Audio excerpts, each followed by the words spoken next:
Tenakoto. Welcome to the Geo Virtual Symposium 2021 and also in our parallel session on data-driven, the geospatial data for disaster risk reduction and climate change adaptation. Harnessing data is vital for climate resilience, disaster risk reduction, sustainable development goal, and urban agenda or urban resilience. Earth observation solutions are continually evolving and providing significant amount of information and data to continually monitoring our Earth, our ocean, and our atmosphere. In this session, we'll be discussing about good practices, lessons learned, how the Earth observation data has been applied or could be applied for disaster risk reduction and climate change adaptation practices. We have brought together a series of several expertise in this area will be sharing with us today. Let me just share with my presentation so that we'll try to see who are actually joining with us today. While sharing with the presentation, I would like to request all our participants, thank you again for joining with us, but feel free to provide your comments and questions in the chat box. We'll be definitely come back to you after the presentation to sharing with you our thoughts on your question and comments. Thanks again. We have today with us Professor LINZ. He is the head of satellite data and technology research, as well as director for National Earth Observation Data Center in China, and the co-chair for Fair Data Task Groups of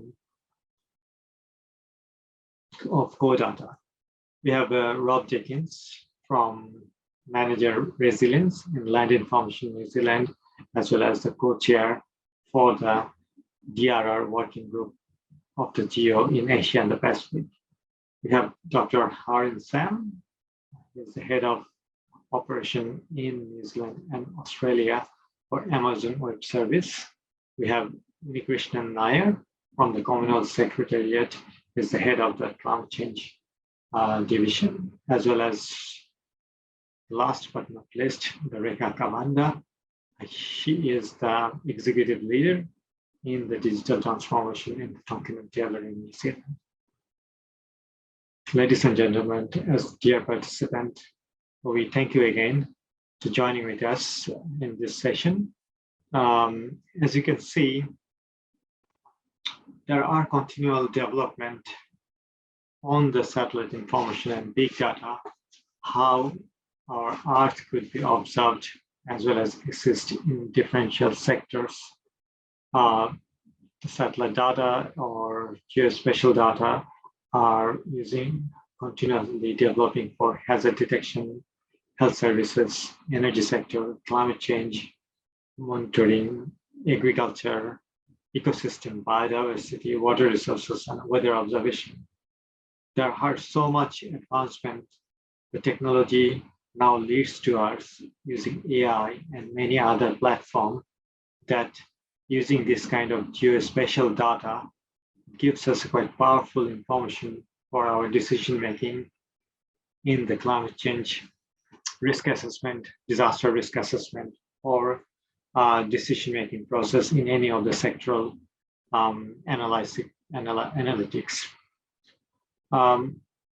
However, if you look at the amount of data that we are generating, but at the same time, the fast, rapid growth of our technology, many of those data is actually not yet to come in our operational domain. And even many of those operational data actually never even translated or interpreted to the sectors or people actually who need to receive those information in time for their decision-making process. It's often said by various sectors or expertise that data is not findable, there's no data availability, data interoperability is a big challenge still in many of those developing world.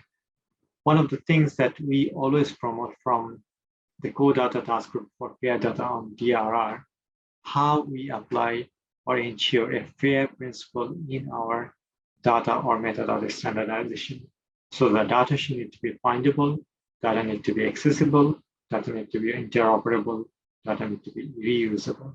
Unless we are able to make sure that a fair principle has been applied, we'll not be able to compete or chase with the technology that are actually moving way farther than the data collection process or data metadata standardization process in this particular time frame. And at the same time, even though we have the data or we try to utilize the data, it is quite important to understand actually what our user looking for, what are the demand of the data, what kind of information they're looking for, so that the data are able to produce those kind of information product. And then once you're able to use that kind of value chain, the data need to be useful. Otherwise, the data is not be used by the user. And then thirdly, we need to make sure that we are able to produce a usable data so that people or sector who are actually need to decision making through data is interpreting the information they are looking for, as well as it is useful and usable. And then finally, feedback mechanism is quite important so that we make sure that the data has been used and how that can be further enhanced and improved for the betterment. With these things, I'd like to hand it over to my next speaker, my co-chair, Professor Lee Guchin, the co-chair from the FAIR Data on DRR, to talk about the cooperation between the volunteer rapid disaster monitoring and mapping. This is one of the remarkable tasks that the Core Data Task Group is leading throughout the globe and has been received the SDG 2020 award from the GEO. Over to you, Professor Lee. Hello. Okay, thank you, Chair. I'm Guoqing, is from Aerospace Information Research Institute of China. And this presentation and this report is presented by me, and also is by Bapeng from Talking Taylor. What we're talking about is this topic is raised from one event last year in the last Geo week. It's the last Geo week. The coordinated contributions on disaster risk research, the RDM, rapid disaster mapping. This work is granted as a WDG, SDG award. So this work is contributed by a lot of the organizations and activities. One of it is CDDR. CDDR, the full name is China Geo Disaster Data Response. And this mechanism was launched in 2016 by China Geo. Also is that this mechanism is have been supported and involved is by a lot of the partners, some from the UN and from some the GEO member countries and some organizations. In the past 5 years, CDDR have responded to a lot of the disaster events. It's more than 20. Of them, most of them is happened in the developing countries. For the CDDR, a lot of partners from the satellite operator, and most of them is from the private sector. At this moment, there is 10 satellite missions have been involved inside, and the satellite can reach to more than 30. all these satellites can provide the optical and the radar data. The resolution can reach to better than 1 meter. So it's a very high resolution. It's very useful for the disaster monitoring. And average to say, the CDDR can provide about the 5 satellite response, and it's more than 10 the scans of image in the post stage can be provided. And the first observing the response always can be taken within 10 hours after the event. There is a lot of example. You can see it's more than 1 kind of satellite have been used to capture the data is in the very near time after the events. Why we talking about is this today is based on our understanding to the geo activities on disaster. The geos as disaster activities is mostly can is focused on 3 kind of 3 kind of the activity. Is the first is the disaster risk response reduction, and another is resilience.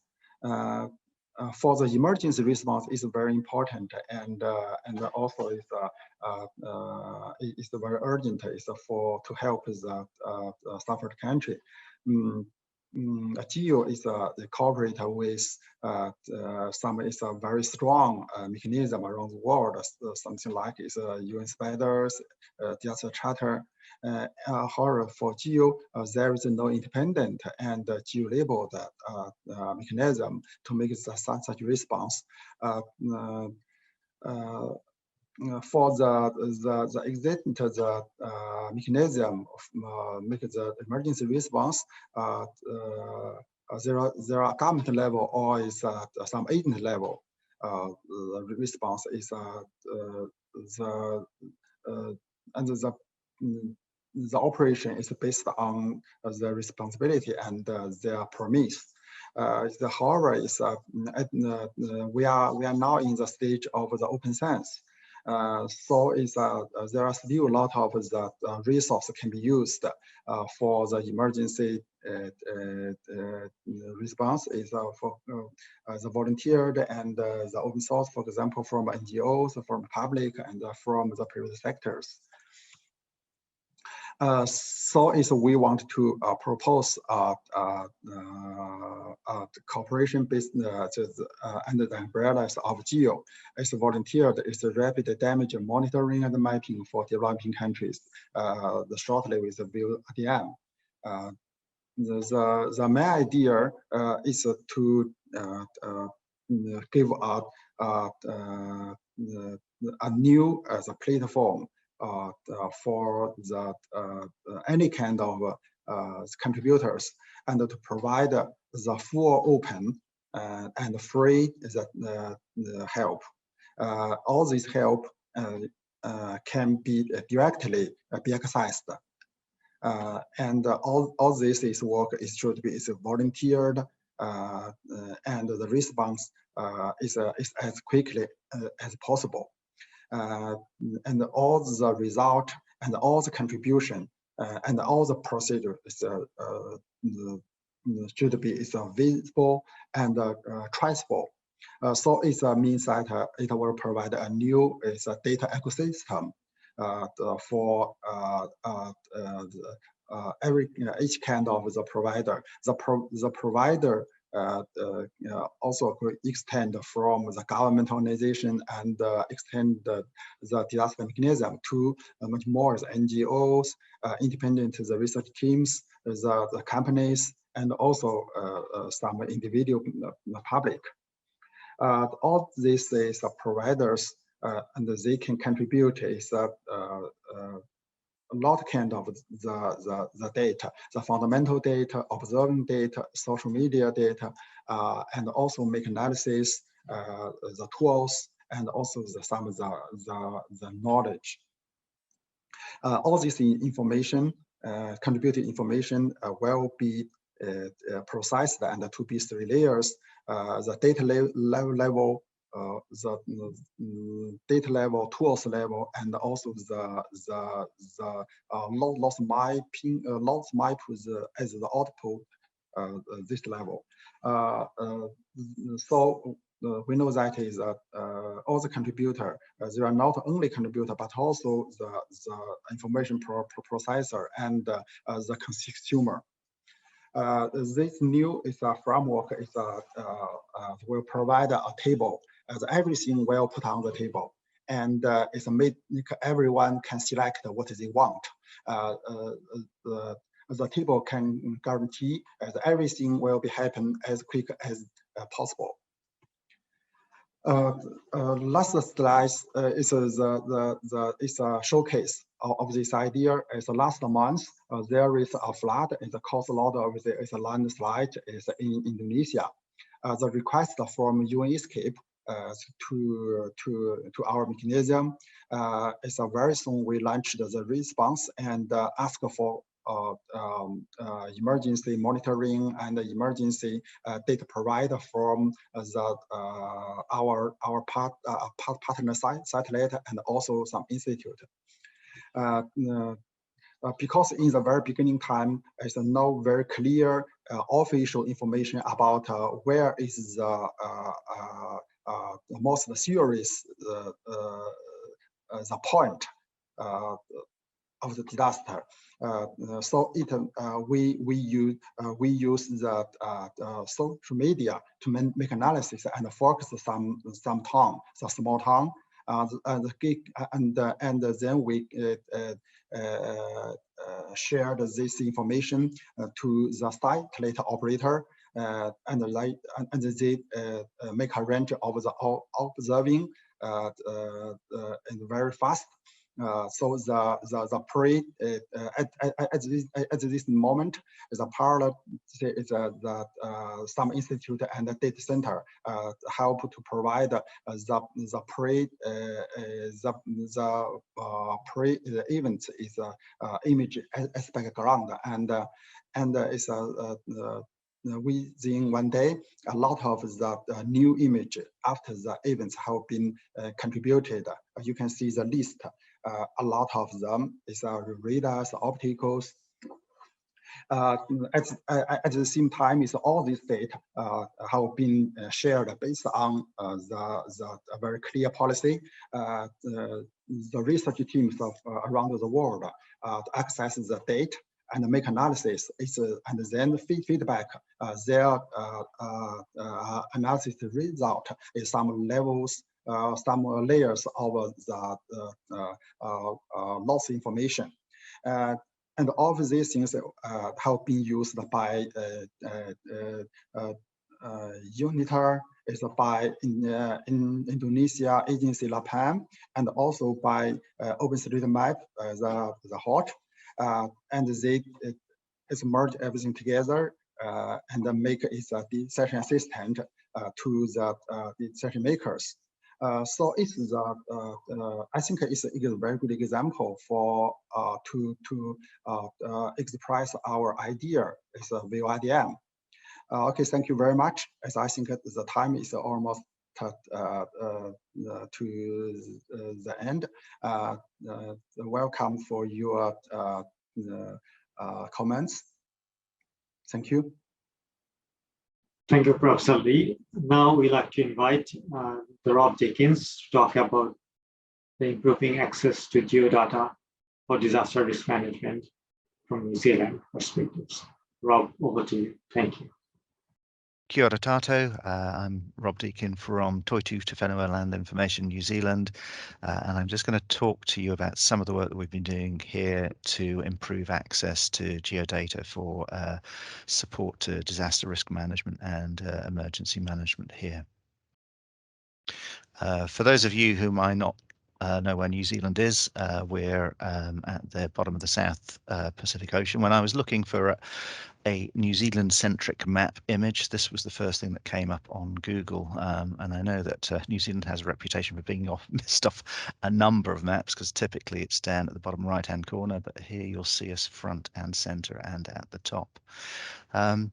About the work we're doing in New Zealand, I'm just going to be talking about some of the work we're doing to work with other agencies to improve access to key data and to try and improve sector coordination in the emergency management and DRM sector, and just very briefly reference that and how it fits with other international initiatives.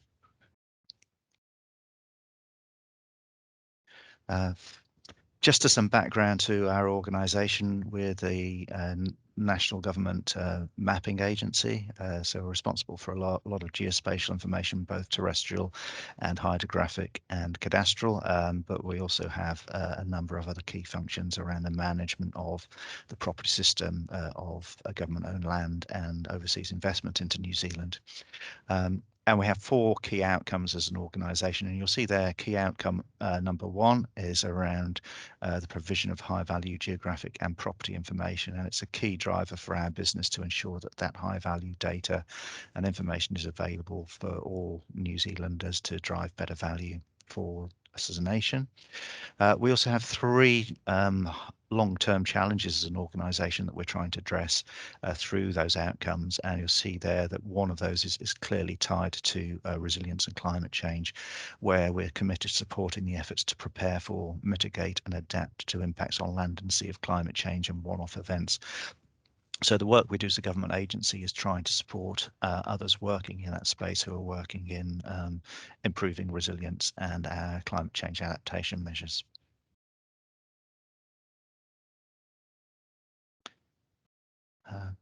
A key driver for the work that we've been involved in over the last 10 years has actually also been driven by the government's open and transparent government declaration of 2011, and a key part of that is opening up government agencies to proactively release information that they hold. So that's any publicly funded data which is non-personal and unclassified, so it's not sensitive, and that has potential high value for reuse.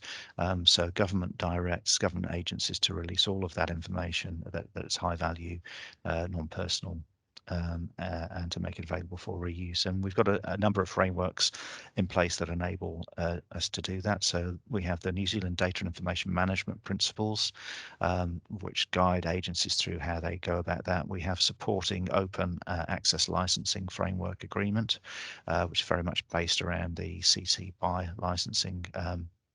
And we also have a government open data platform, data.gov.nz, which is a catalogue for all of the open data that we are publishing either through central or local government agencies and other state-run entities as well. And that's been a key cornerstone of the work that we've been doing to make geodata more easily available and usable. So just to run through the data and information management principles at a high level, government data should be open by default. So unless there's a good reason for us to keep that data protected, so you know if it's not sensitive, if it's not personal, and if it's of high value, then we should be looking to open it up. It should be made readily available. It should come from trusted and authoritative source. It should be well managed, reasonably priced and reusable. So that the bottom things around reasonably priced, most of the data we make available is freely available through web services, APIs and download services. And a lot of the data that we're making available, particularly in the geospatial space, needs to be appropriately licensed under CC BY, made available in non-proprietary formats and machine readable formats, and that's what we're aiming to do with a lot of the geospatial data that we're providing. If we look specifically at data sets to support resilience and climate change, we did some work 3 years ago to identify priority data sets that we should be focusing our efforts on, and we came up with a list of actually over 100 key data sets that would support people working across the 4 R's of resilience and climate change, particularly in terms of climate change risk assessment. We've focused our efforts on the top 12 of those to work to make those better in terms of content and availability, and those tend to relate to properties around building and people, transport network data, topographic data, and data relating to our river networks and catchments. Not all of that data is the responsibility of Land Information New Zealand. There are other key agencies involved in the management and creation of that data. So we're very much working with our colleagues across Statistics New Zealand, rail and transport agencies, Fire and Emergency Service, and Crown Research Institute and NIWA, who look after the atmospheric and water information. So it's very much a joint effort. And in terms of driving improvement, we're looking at a data maturity assessment, really. So along the top, you'll see the key themes of information listed, and the agencies that are responsible for their provision. And then down the left-hand side, you'll see a number of criteria that we're evaluating those data sets against. And that you know, there are things like, are there complete national coverage? Is the data attributed? Is it appropriately licensed through a Creative Commons license? Are they available as web services? Is there appropriate metadata? Is the data discoverable on the data.gov platform? And the aim for us is to turn all of those red and orange boxes through to green boxes. And just as an example, you'll see those boxes that are bounded with thick black boxes are all the ones we've been able to improve and make some improvement with over the last 12 months. So we're very much on a journey to get all of these key data sets into a more accessible, usable and valuable state. And we're making good progress within the use of this geomaturity framework. A key challenge is always finding where the data is. So as you can imagine, with many different websites and data publishers, the data is scattered around a whole variety of platforms. These links provide just an example of some of those. Certainly a key one for us is the LINZ data service, where we make available all our key geospatial data that we publish as an agency. But also you'll see links there to other sources of data, stats data, and one of the things I want to talk about is the data.gov platform, where we've been using emergency groups on that to make that data more easily accessible. So the work we've done on the data.gov platform really just recognizes the fact that it is difficult for users to know which natural hazard data sets are fit for purpose and where to find them.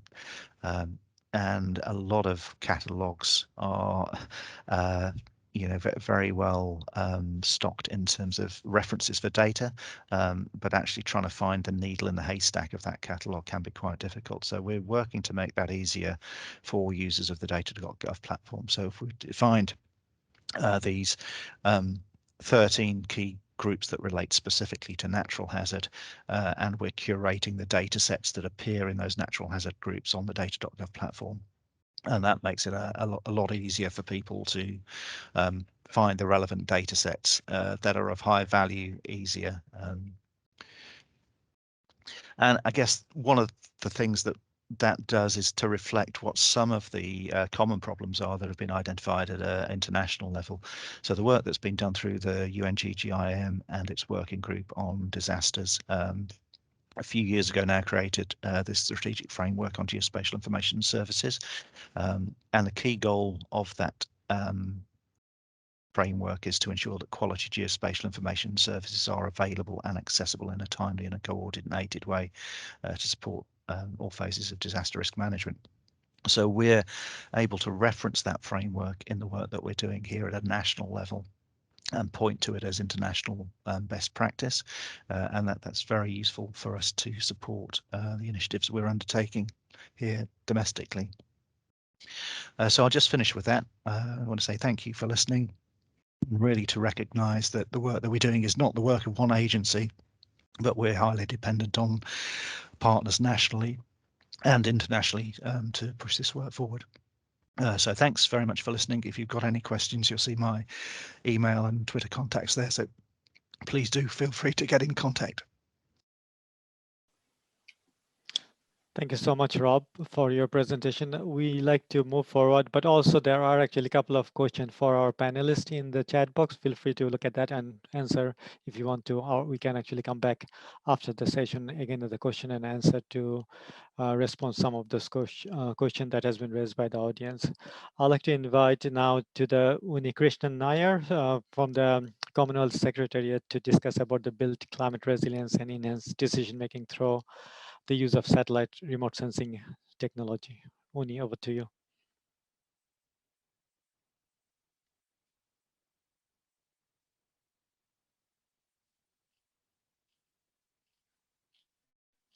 I don't see Uni. You are probably mute.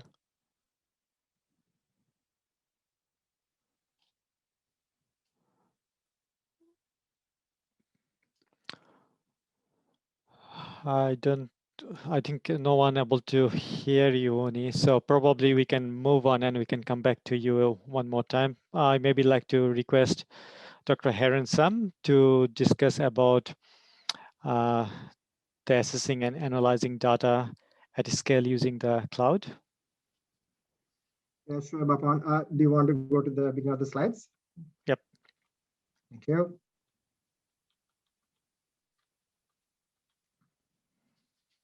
Yes, Dr. Heron. Yeah. Thank you, Baban. Kia ora, everyone. I'm coming to you from Auckland, and nice to meet everyone virtually. Good morning, good afternoon, good evening, everyone. From point of view of the next few minutes, I will actually talk about a slightly different angle to what the other presenters have talked about, the importance of different data points. But from a point of view of AWS, I think from public cloud perspective, what I will spend time on is really talking about really like storing and accessing and analyzing data at scale, and which is a big problem that we all have.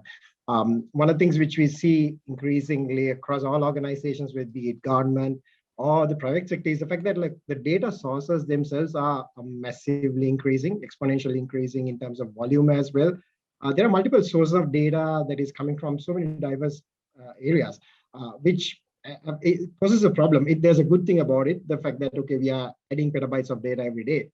However, the challenge is, look, how do we make use of data? How do we analyze that data in a useful manner that other organizations can end of the day use? So, Bapan, if you go to the next slide. And this is interesting book by DJ Patel and Hilary Mason. If you get your hands on, pretty simple, easy read. But something which comes out strikingly in there for me is the fact that, look, we employ a lot of data scientists in our organizations, and these are expensive resources for a lot of us. There's not many of them to go around. A lot of them are on this call today, hopefully, right? But the thing is, we are expecting these expensive resources to literally spend time cleaning the data that they get before they start even getting to using that data. This is a significant problem right across the industry, right? And part of that is because of the diverse source of data and the way we store data and the way we collect data, etc. So this is a problem that has been called out by DJ Patel and Hilary Mason in the book called Data Driven. What they call this is really, we're asking these expensive resources who could actually spend more time in doing real work in doing something called the undifferentiated heavy lifting when it comes to data. So let's look at what this is in the next slide. Yeah, and quite often what we see with organizations, be it government and again in the private sector, is the fact that when we use the traditional approach of collecting data, we actually try to use our data towards computing resources, which is a bit of a challenge because we all have siloed sets of data at different organizations, and we try to then move that data into the computing resources. When we flip that upside down, actually, and we look at the data flow in reverse, is really in the cloud. One of the advantages you have is really, we actually move the computing resources to data so that we can use multiple tools to analyze that data rather than actually having to worry about taking that data out and into the place where we want to do the computing and the analytics, which takes time, which also increases cost because we have to unarchive data, put them into new formats, etc. Whereas we flip that upside down and we actually take computing resources to the data rather than worrying about actually taking data to the computing resources. Bafan, next slide. And some of the advantages we have seen in that flip on the head of the model that we actually use is that actually by bringing data into a more central, global, accessible location is that we now make that data accessible to a much more broader community of users across the board, right? And why is this mattering to us? Why does this matter to us in AWS? Is because this matters to our customers and to organizations, whether it's like, again, government or the private sector, right? Because it matters to them that there are government institutions that are expected to share the data with third parties, right? Because people can make use of that data. So it matters to them to have that data open, to have that data democratized to be used by other parties as well. So what we are able to do that by having the data in the cloud at scale is that you open up that data to a large number of users. Then the other advantage is really when you have data in the cloud, you also have the ability to make use of newer tools and services that come in day in, day out. So your data is not old in that sense because you now can use newer tools that are on the set of data that you already have in there. That increases the pace of research as we have seen. And also the cost is reduced in a massive manner.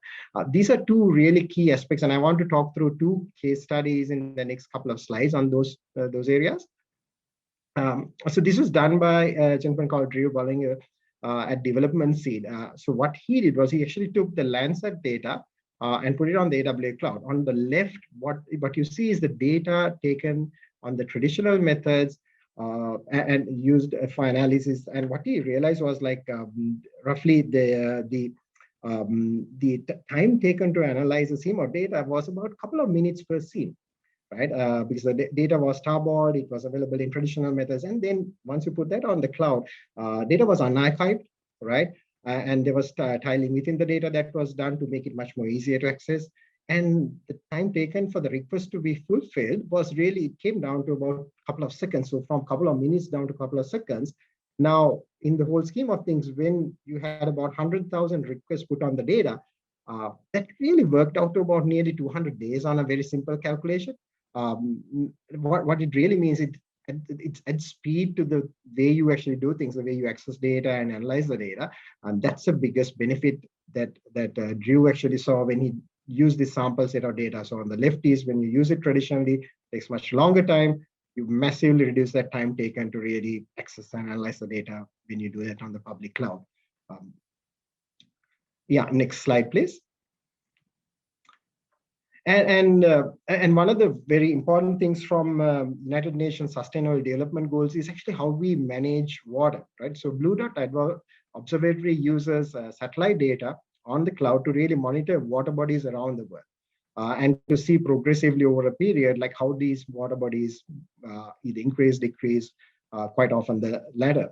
But one of the challenges they had seen initially was like the simple cost of actually processing that set of data. 1 month's data was costing them massively. One of the advantages of putting that on the cloud was that they were able to reduce that cost in a quite a significant manner. For example, for about 7,000 bodies of water, like in the system, it cost them about €6 for 1 full month of data to be processed, right? So what it helped is organizations really do things at a much more shoestring budget, literally increasing the speed as well as reducing the cost, which really then drives a lot more innovation around the data and the way you want to use it, making it much more open. What it also meant was data is no longer reserved for organizations or entities that have a lot of funds, right? Which was a blocker for a lot of us to use that data because you could only use data. Either you could actually store petabytes of data yourself, which meant a lot of cost, or you had the tools and the capability to really process data in a bigger scale, which meant you had to invest a lot on that technology infrastructure piece. But by having the cloud accessibility, you could literally start from scratch at very low budgets and also really do things at much faster scale as well. So it really democratized the availability of data for a lot of organizations when they want to even start from a very small budget, very small scale, and then scale up as we go. To the last slide, Bafan. And furthermore, if there's more interest in this particular area, I would recommend you to go and check out Amazon.com Earth, which includes an open repository of data as well, from multiple sources on different areas, from climate model to aerial imagery, satellite imagery, etc. That's available to the public or any entity that wants to use that data. These come from different entities, like some components of data, NASA, as well as other organizations.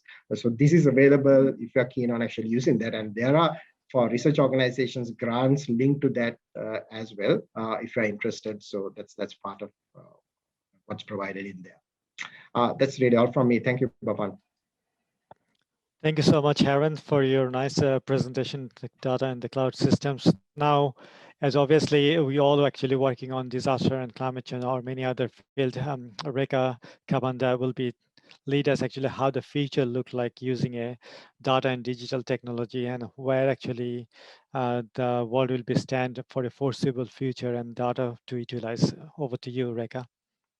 Awesome. Thank you, Bepan. I'm really excited to be part of the, this discussion panel. Amazing, conversation from Rob, Dr. Lee, Bepan, yourself, and Haran around the importance of data and what we should be, kind of doing. It's great to see the FAIR principles coming in and how we are looking at really setting up the standards. So yeah, it's great to see the progress that's happening in this space. Can we go to the next slide, please?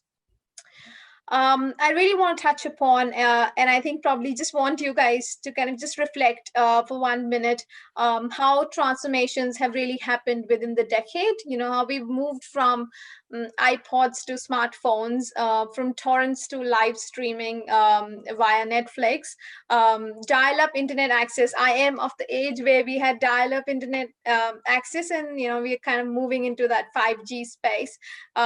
We have, there have been so much of transformations that have happened, which is huge. And as Haran pointed out, there's a lot towards in the cloud storage. And I do remember floppy disk time, and also carrying the pen drive, kind of to get the work done. But yes, we have, we've been through a lot of transformation in the last just 10 years. Next slide, please. I wanted to kind of talk about the phases of industrialization. It's good to always connect the dots, and to connect the dots, you have to look back into the past and see how far we have come to actually predict how far we will go in the future. So if you see, the industry on the industry continuum, how things have changed. We have moved from industry 1.0 to 2.0 in a matter of span of 120 years, when we moved from machinery to having electricity, which kind of changed our lives completely. And then we moved from electricity to computers, which was a big, massive change, but it was over a period of 70 years. Then came internet, and that .com space where everything was available, and we had really disruptive companies like Google, and also disruptive business models, which we would have never thought of we would have, which completely changed how we live today, which took us to industry 4.0. We're still kind of preparing our organizations really at this point in time to take benefit of 4.0, and that's quite visible in the presentations, where we are seeing we are trying to get the data sorted, getting the data into FAIR principles, making sure that we can have that open data so that data can be shared, not just within the locations of a country, but across countries as well. But the next shift is definitely in towards industry 5.0, which will truly enable us to really contribute towards sustainable development goals. And what's interesting in this is the span and how far we are moving. Next slide, please. I really want us to kind of just reflect a little bit that to continue from the previous one of how far we are moving, and it's such a rapid pace, we are in a space where we are seeing that technology is actually causing that exponential change around us. And to really prepare for that change, we need to do something different. We need to set the foundations up so that actually we can respond to all these mega shifts that are happening across within our environment. You know, we are talking about digitization is something that's being talked about right now, where we're looking at getting the data together, automating the processes. But there's so much more that's coming down on us, and we are in a space where we need to set the foundation so we can leverage and kind of take the benefit of advancements of the technology, that's moving at a fast pace. Can I have the next slide, please? So I wanted to, kind of present my perspective on how we need to be responding to these industrial revolutions and how we need to digitally transform ourselves. I definitely see that, we are in a space right now where we are responding to Industry 4.0, where we're seeing artificial intelligence, IoT, and other spaces. And what I really see and relevant to the disaster risk reduction and towards disaster management is that we need to aspire to be a smart geodata space where we are collaborating within the data, but also making sure that we've got a computing layer on top of it so that we can make sense out of it. We then would move into Industry 5.0 response, which is around how can we really create a human first geodata for disaster and risk reduction. And then I'm going to talk about Industry 6.0 response of what it really means to be creating a homogeneous geo.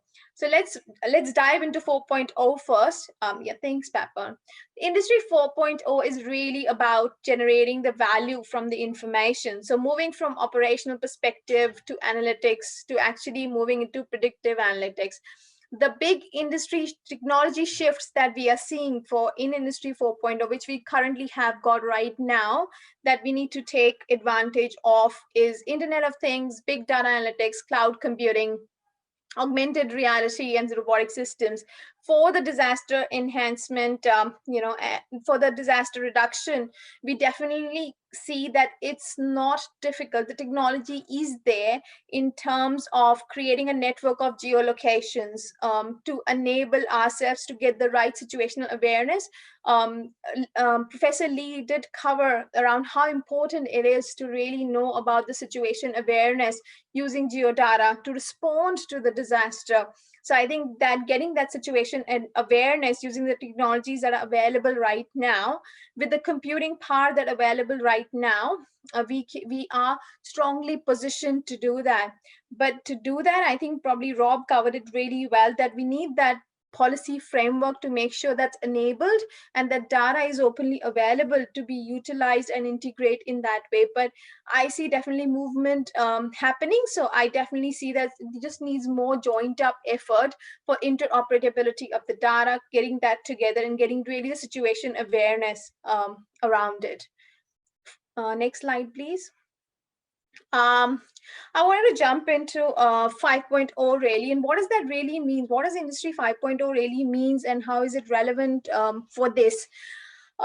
Industry 5.0 on the continuum is something that will really enable us to respond to the sustainable development goals. Right now, we are living in a digital divide and also a space where we are in a world of inequality, data being not available, and we are kind of, there are too many silos that's available. And I think probably Industry 5.0 is where man and machine will reconcile to work together for the efficiency of natural and built environment, so that we are much more equipped for responding to disasters.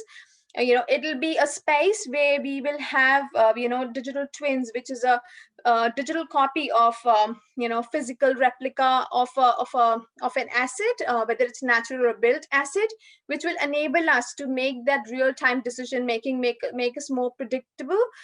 It needs to be supported by the agile governance and the management and the policy framework that needs to exist, so that we can actually take full potential of AI. Right now, AI is being done at a very broader at a very narrow use case level, while probably in Industry 5.0, where man and machine will come together, where we will see more of cogmax, is what I call it, or cognitive machines, which will help us in being proactive to the disaster response rather than reactive. So I think that's where the main shift is really going to happen for us. Next slide, please. And that's where the opportunity is. I think it's. I just wanted to really reflect on this part that, you know, we are currently in Industry 4.0, where we are making sure that we've got the data together, make more sense of information. But I think the big shift for us to really achieve the Sustainable Development Goals is really going to happen with our focus on Industry 5.0, where we will have the unconstrained we will have a multiplier effect of value creation, where we'll be much more creative, because a lot of manual stuff will be done by the machines, and machines will help us become more and more intelligent in terms of being more proactive in terms of how we really manage the environment and how we can really make a difference to our to the resources as well. Next slide, please. Industry 6.0. Well, Industry 6.0, nobody knows what's going to come down the pipe. I mean, it is really I mean, looking through the crystal glass, that's how I would predict Industry 6.0. I'm a you know, optimist when it comes to technology. We can't see more than what is going to come for 10 years, but I definitely see that Industry 6.0 would be a big shift where we will live in a dynamic world, you know, which will be fluid, where we can manage the natural resources and build environment like never before.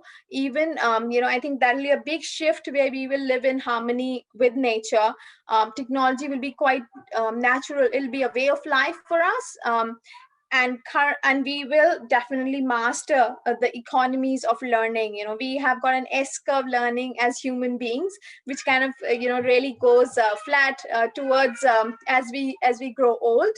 But I think probably I believe that in future it is going to be an exponential growth, where our learning will grow exponentially as well, and will enable us to be much more aware and much more in harmony, and will focus on the sustainability for our living. So yes, we can't predict the technology, so that's why I believe, but what we can predict is really the principles that would kick in Industry 6.0, which is a future that we are all looking forward to be in.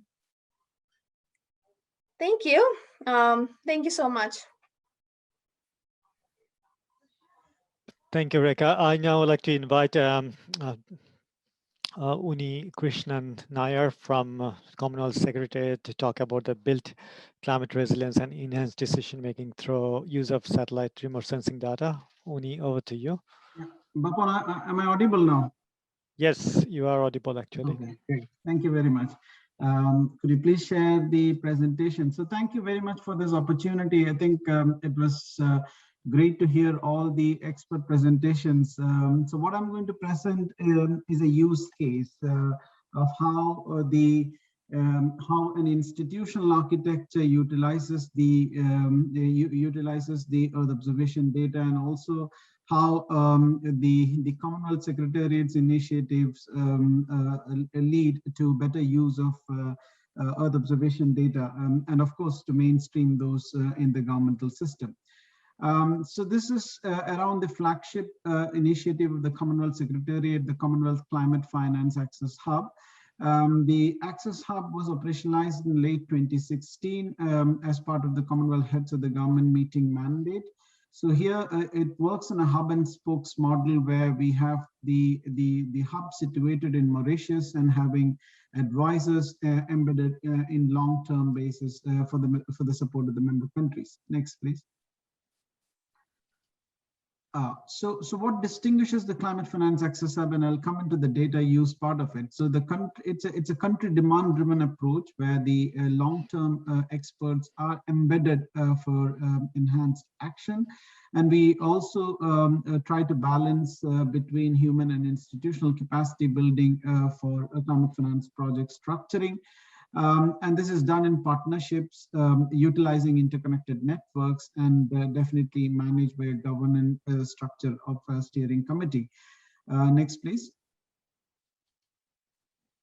So we are currently present in around 13 countries, and soon expanding and moving forward in the African, Caribbean, and the Pacific region. Will be gradually moving into the Asian region soon, with enhanced action, especially with initiatives like the Coalition for Disaster Resilient Infrastructure, International Solar Alliance, etc.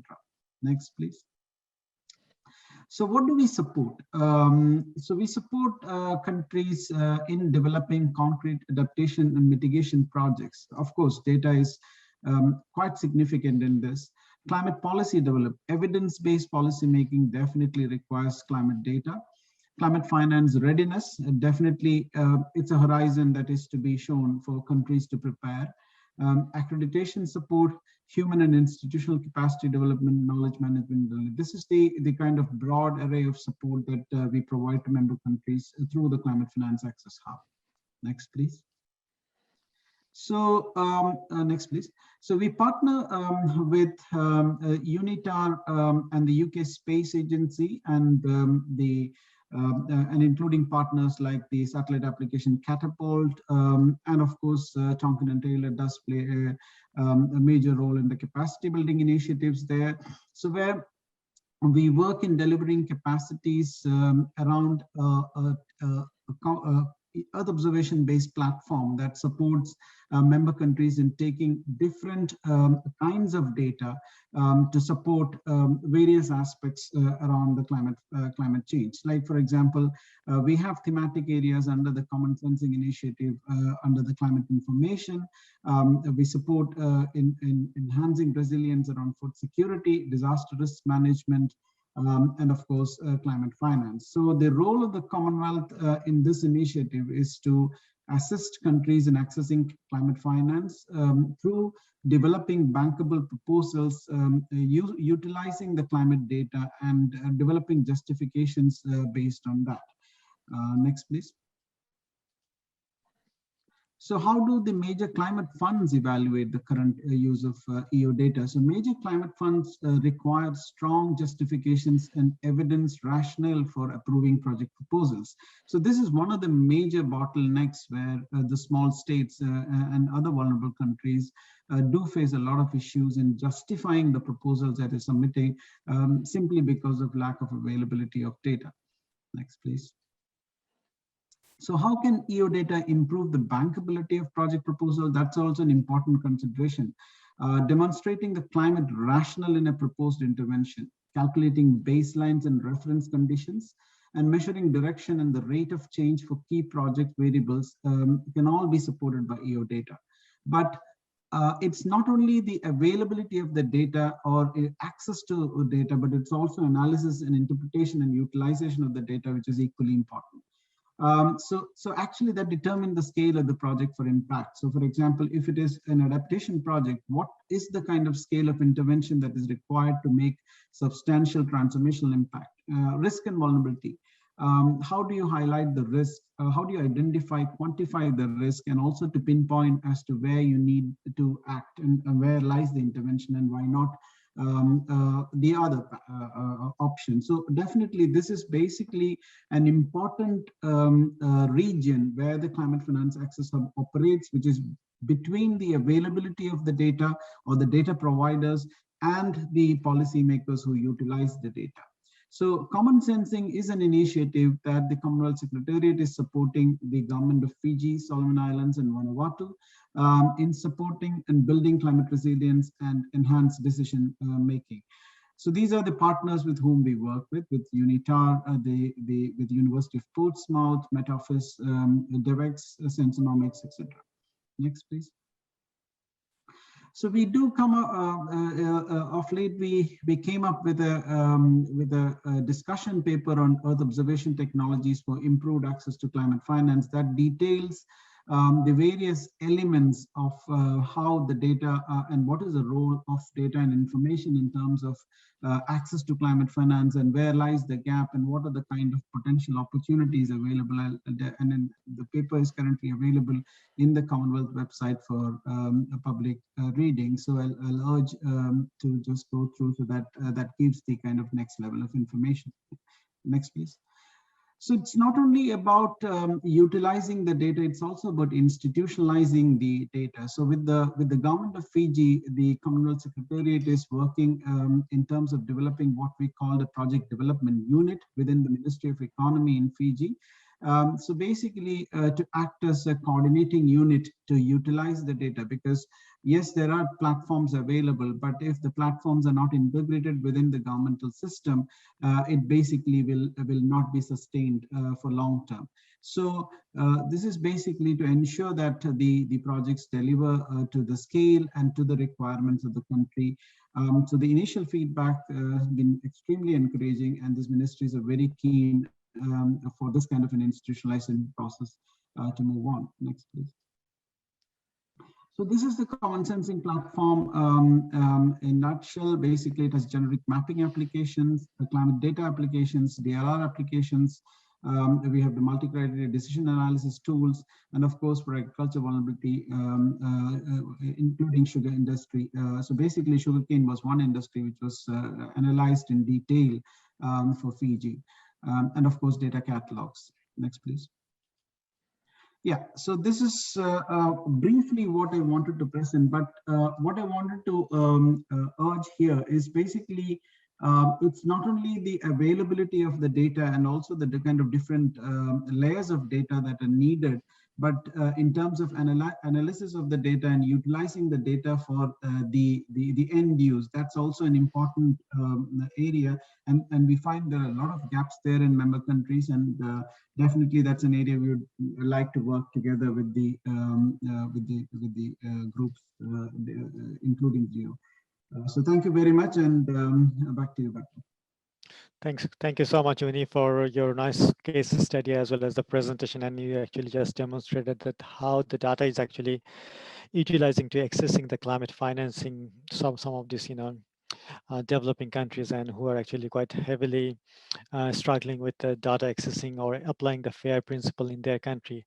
And I can see many of the question has been raised, but also many of this question actually already answered by our panelists. So thank you so much from the moderation point of view to responding to those questions. And we will have also only 2 minutes left over. If anyone has any question, please feel free to ask.